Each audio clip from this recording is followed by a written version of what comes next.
As this episode comes out, two things are happening in the United States that are intimately connected on a really deep level in a way that the media won't tell you. One is that the nation has had several days now to process and gauge the fallout from the disastrous first presidential debate.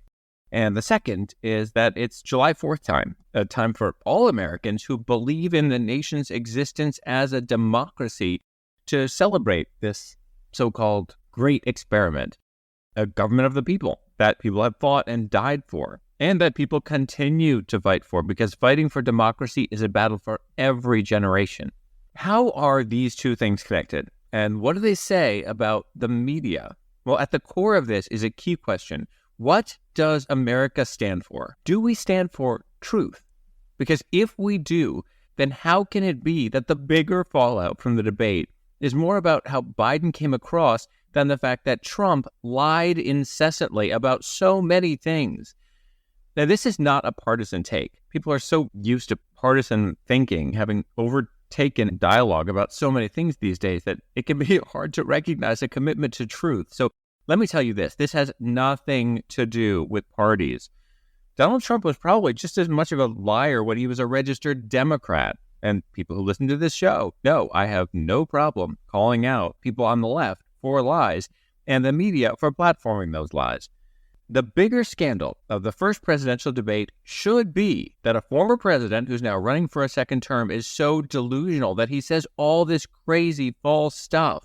But that seemed like an afterthought. It certainly has not been the lead in most news coverage. Starting that night, during the debate, I heard from so many people, including Republicans, by the way, who don't want Trump, asking why the journalists who hosted the debate weren't fact-checking him. That would have changed the entire tenor of what happened that night. And I said, this is what I told you. I did a whole episode about this, that debates are disastrous for truth. Coming up, I'll explain the media's role in this fiasco and how this should call for a national reckoning on truth as a value. And as part of that, a question for you. Would it be patriotic to have a law that makes it illegal for politicians to lie? Right now, there is a Democratic government considering a law like that. And if you think it sounds like it would run up against the First Amendment here, I absolutely hear you. But something I've talked about on this show is that anytime we hear about opinions or even are asked about opinions, the first instinct we should have, and the first instinct the media should have, is to think, what are the relevant facts about this? And ahead, I'm going to share some facts with you that might change how you feel about this concept, including the many laws in place right now that limit when you are allowed to lie. I'll be sharing with you a clip from a local news report in which someone started screaming at another person who was shopping because what that person was wearing might have indicated that that person was breaking a federal law against a form of lying. And there's another law that bans lying that might change your thoughts on the entire possibility of this kind of a law. Of course, the only reason a law like this could even be necessary is that the media is not doing its job of standing for truth always. If we had somewhere we could turn to and trust that we could always get the truth, the entire situation will be different, including our political scene. I'll also explain how Superman factors into this question. Plus, I answer a question from a listener who asks about rules enforcing anti-Israel bias in the media. All of that today on They Stand Corrected.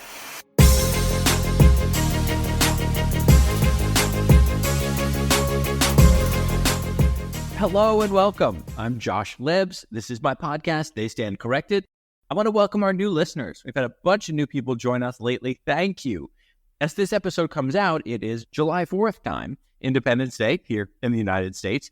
Lots of people traveling. Maybe you are one of them. Maybe you're listening on a road trip right now. If that is the case, then everybody else in the car who's not driving, now's a good time to pick up those phones and jump over to my website, joshlebs.com, JOSHLEVS.com. With every episode, I send out a newsletter packed with links and information so that you can see all this stuff for yourself. There are also some polls in there that you can weigh in on. The fight for truth takes all of us. So while the newsletter is free, if you are able to join at a very low rate as a paid monthly subscriber, that will help this show continue to exist. And it's so exciting. I've been hearing from people inside a lot of news agencies saying that the bosses are listening and they recognize the stuff we're pointing out. I get messages from you all the time, including through the newsletter. Like recently, I got a bunch of messages after a local election in New York in which a progressive representative, Jamal Bowman, lost his primary. The media, of course, blew it in much of their coverage. They just called him a critic of Israel or a vocal critic of Israel. He has gone way past that and pushed Hamas propaganda. But a lot of people only see headlines. So they see that and they think, oh, there go those Jews again, controlling politics, which is something I have shot down on this show in the past. That is not what happened there. Voters were rightfully over Jamal Bowman for many reasons. And in recent days, of course, I've heard from lots of you about the debate. Now, I don't believe in jumping in on every topic just to be heard. I only jump in when I have something important to offer.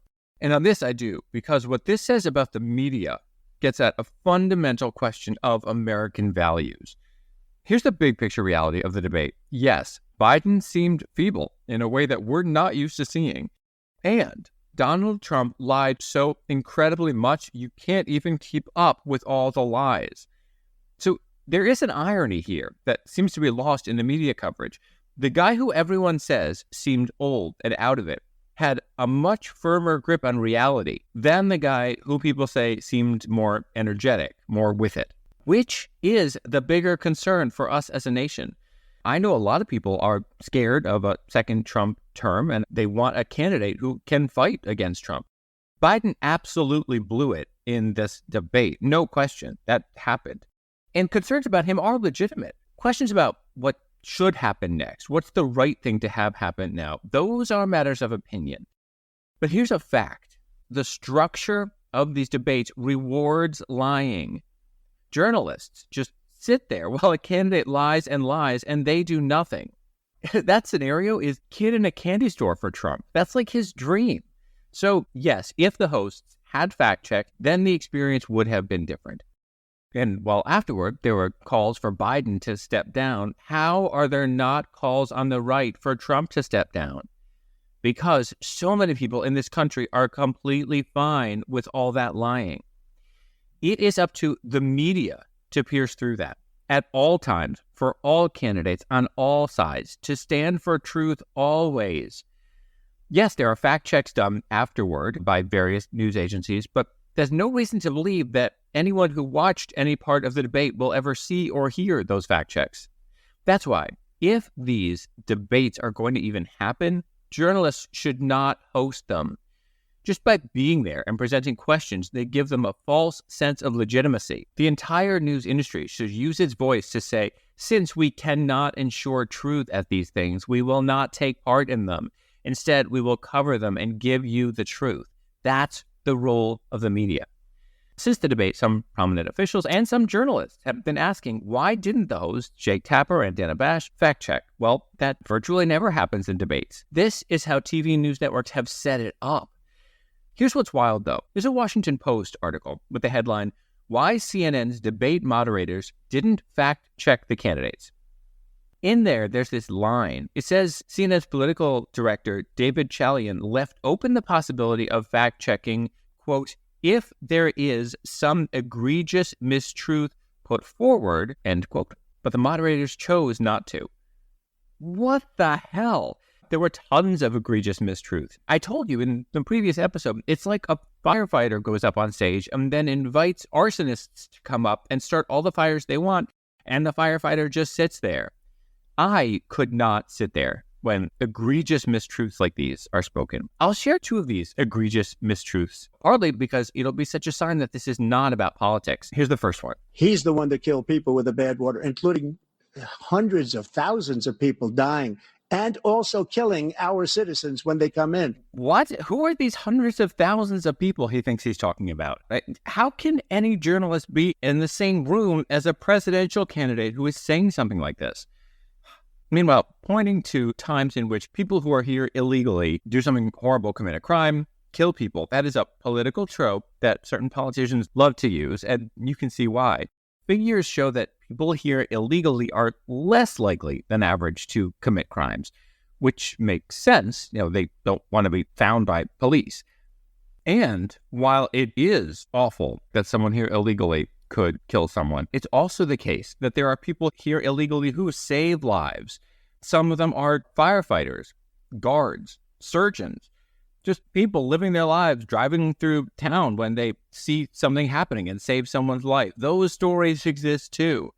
None of this means that open borders would be a good thing. Not at all. A country needs to know who is there. There have always been people here illegally. And this idea that there's widespread murder suddenly, just no. Violent crime is at about a 50-year low, and it's been falling. Yes, Biden could have jumped in and said all these things. But we shouldn't be turning to politicians to be the ones to provide us with facts when journalists are right there. Here's another one. This speaks to a heartbreaking situation, and you will hear so clearly how this has nothing to do with politics or political parties. They will take the life of a child in the 8th month, the 9th month, and even after birth. After birth, if you look at the former governor of Virginia, he was willing to do this. He said, we'll put the baby aside and we'll determine what we do with the baby, meaning we'll kill the baby. No. Again, I don't see how journalists can just sit there when someone says this. This has been debunked so many times over the years. Here's what actually happened. This was something that Virginia Governor Ralph Northam said in 2019. So it has nothing to do with Biden anyway. Ralph Northam is a pediatric neurologist. He saves lives of children. He was talking about a heartbreaking situation which can strike any family. Sometimes when a woman is pregnant, the fetus is not viable. Okay, we all know this. This happens sometimes. And very often that leads to a miscarriage, but not always. Women's lives in these situations can be in danger. So he was talking about a very specific and rare situation in which the fetus is not viable, it's late in the pregnancy, the mom might die. So they do a procedure to save her life. And then you have this infant that can be connected to machines, for example, to force its heart to beat. These families have to decide what they want to do. Now, some people have had older relatives or relatives of any age be connected to machines and they won't be able to survive and they have to make choices about what to do. And on top of everything else, there are times in which this infant is able to feel pain. So it will never be able to live. But look, even talking about this is so painful. I do know people who have been through things like this. He was talking about a situation like that when the family has to then decide what to do. When that's what you're talking about, to then cast it the way Trump did, it is so wrong. And again, the journalists just sat there. Do you see how this has nothing to do with politics? At least it shouldn't have anything to do with politics. And let me make this clear. This does not mean that everything Biden said was 100% correct, but it would be both sidesism for me to pretend, well, Biden got something wrong too, so everything's equal. Big picture, in general, Biden described reality, even though his style was meandering and all the things that concern so many people. But how can we as a society not care more about lies? We need to instill truth as a value in this country. When I was young, Superman had this motto, truth, justice, and the American way. I'm here to fight for truth and justice and the American way. You're going to end up fighting every elected official in this country. Sure you don't really mean that, Lois. I was young enough that that's kind of imprinted in my brain, this association between truth, justice, and America. And that's not officially the motto of Superman anymore, I guess. I'll include a link about that in the newsletter too. But question for you, is truth even part of the American way? Should it be? See, this isn't just about this year and this election. This is a generational question. It's a generational battle. We need to instill a commitment to truth from our leaders as an expectation, as a necessity. And I believe that if we raise the next generation seeing truth as a value, as a crucial value, as something we expect and demand of our leaders, that we actually can change this long term. And that should be the role of the news media. Every time a news organization is involved in anything, it should be fiercely committed to truth, which, as I've talked about on this show, requires two things, facts plus context. Otherwise, there's no real role for news media. Anyone can just say stuff. All these tools have been, quote unquote, democratized. There's social media, there's YouTube, there's all these platforms. You can just say anything. If journalists are there, they should only be there to lead the fight for truth but they're not. So maybe we need to do something else. Maybe we need a new law. That's what another democracy is currently considering, and it could come here. That's after this.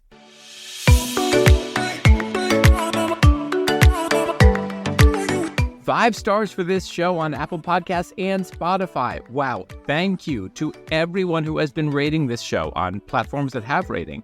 Also, the reviews are amazing. Here's one from a listener who chooses to remain anonymous. Quote, "A real journalist. It's refreshing to hear perspectives from a journalist that cut his teeth on CNN and NPR regarding the hypocrisy of the major news outlets. It takes a lot to go against the grain, and Josh Levs is doing it." Thank you. And here's one from Deb S. Quote, "It is great to have Josh, with his background as a CNN anchor, share what reporters were told to say or not say about Israel, and how those rules were different from those of every other country in the world." Thank you to both of you and to everyone. Listen, if you are not driving right now, click to rate and review this show on whichever app you're using. Thank you so much. A recent piece in something called The Conversation had this headline: "Wales could become world's first country to criminalize politicians who lie."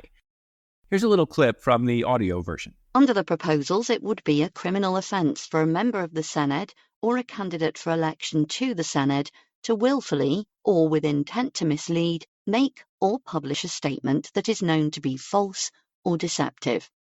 Proceedings would have to be brought within 6 months from the date on which the statement was made. That piece is from a professor at Bangor University, Stephen Clear. And by the way, the word you heard in there that sounds like Senate, it's actually a similar word. It's the Welsh Parliament. I do not know how to pronounce Welsh correctly, but I know that it's more like Senedd. Anyway, this piece pointed out that trust in government is obviously a major driving force behind this law even being a possibility. And it noted that that's a problem across the entire UK. It's also, I can tell you, a problem right here in the United States. Trust in government remains very low. It edged up slightly recently, but even still, the numbers are pathetic. In a Pew Research survey, 22% of Americans said they trust government in Washington to do the right thing at least most of the time. Meanwhile, trust in media is super low also. According to Gallup, just under a third of Americans say they trust mass media either a great deal or a fair amount to report the news in a full, fair, and accurate way. I don't blame you. Obviously, this show exists for a reason. It's needed. In that Gallup survey, even more people say they have zero faith in the media. That is at a record high. I'll share these surveys in the newsletter in case you want to see the findings. So, with the media clearly not doing enough to hold elected leaders accountable and make sure that we, the people, get the truth, are things so bad that you would want to see a law in place criminalizing lawmakers lying to us? It is a scary concept for many reasons. Partly, I don't trust government agencies to even accept what the truth always is, and therefore, how would they decide this stuff? And also, you can imagine how it could easily be weaponized and just create even more battles among lawmakers and legal fights instead of actually getting legislation passed. But this is a good time to pause and look at facts. Especially around July 4th, we think of freedom of speech as being a core element of what the United States stands for, and it is. It's also the case that we, the people, are legally prohibited from lying in some contexts. There are libel laws, there are false advertising laws, there's the proverbial falsely yelling fire in a crowded theater, inciting panic. There's also probably the best known way in which we are prohibited from lying. If you would rise and raise your right hand, do you swear to affirm that the testimony you're about to give is the truth, the whole truth, and nothing but the truth, so help you God?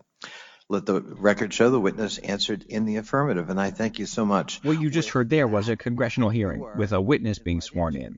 It is illegal for you to lie to Congress, even without that oath. In fact, it's illegal to lie to the federal government in general. So, should it be legal for our politicians to lie to us? When presidents and lawmakers take an oath to enter office, the oath doesn't actually say anything about them telling us the truth. This is from House Speaker Kevin McCarthy's swearing-in ceremony in 2023. Without any mental reservation or purpose of evasion, and that you will well and faithfully discharge the duties of the office on which you're about to enter. So help you God. Yes, I do. Congratulations and Godspeed. Nothing about telling the truth. I know it's unlikely that U.S. lawmakers would pass such a law, but if Wales does, this could spread across democracies, and there could be pressure to enact something like it. That's happened before. When a democratic government passes something that proves popular, you start to find other lawmakers in other democratic nations putting forward the same idea, and it sometimes gets traction. Now, even though a lot of lawmakers will probably be against it here, it's important to note that lawmakers have supported a ban on another form of lying. And that's another reason I'm talking to you about this now, around July 4th time. There is a federal law against stolen valor, which basically means pretending to be a war hero. Years ago, a previous law involving stolen valor was shot down by the Supreme Court because of First Amendment concerns. And then, just over a decade ago, lawmakers passed a new law with bipartisan support.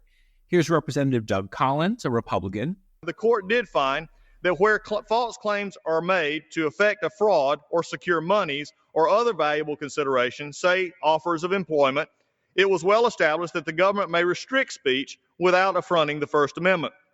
H.R. 258, the Stolen Valor Act of 2013, narrows the law to make it a crime when people falsely claim to be a recipient of military decorations in order to carry out a fraud. And now Representative Bobby Scott, a Democrat. One way in which our nation recognizes the outstanding bravery and sacrifice of service members is to award these dedicated men and women special medals and decorations. Recipients of these distinctions often have received serious injuries or made supreme sacrifices defending our nation. To ensure that these honors bestowed on these recipients are not diminished, Congress must do all within its power to prevent anyone from falsely claiming that they have received these medals or decorations. It is illegal to lie about military service in this respect in order to get certain things. And here's a report I referenced at the top. This was from NBC 10 in Philadelphia. Oh, here's it. Stolen valor. Right here. Stolen valor. Stolen valor is a law that makes it a crime to pose as a soldier and financially benefit. And it's not clear if this man was getting store discounts by posing as a soldier, but the Army says it has no record of him ever serving. When is it patriotic to ban lying? When is it more patriotic to say a form of lying may be awful but protected by the First Amendment? And if we had news media that we could trust to put truth first always, then wouldn't we all be so much better off? I want to hear from you about this. I'll open up a survey in the newsletter. You'll see those links in the show notes or at my website, joshlebs.com. Coming up, I tackle a listener's question about why the media has a certain kind of bias.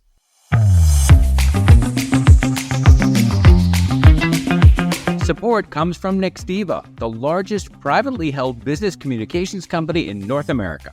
From one AI-powered communication hub, Nextiva transforms the way businesses engage with their customers.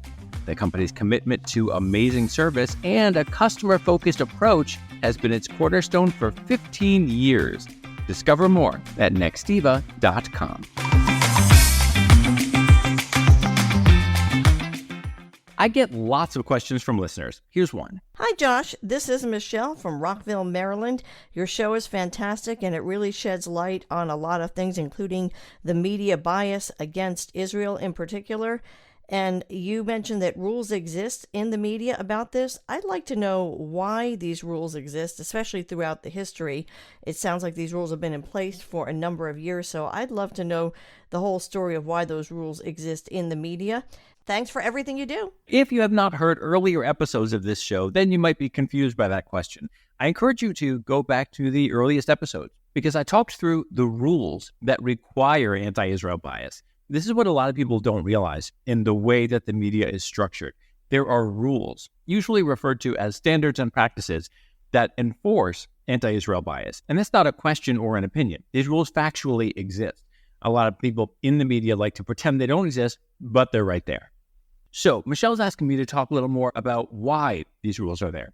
The first thing to understand is that there have been pressure campaigns for many years, backed by governments around the world, trying to scapegoat Jews and the tiny Jewish state. And as those pressure campaigns take off and get traction, they start to affect more and more minds. And the media has absolutely been shaped by that.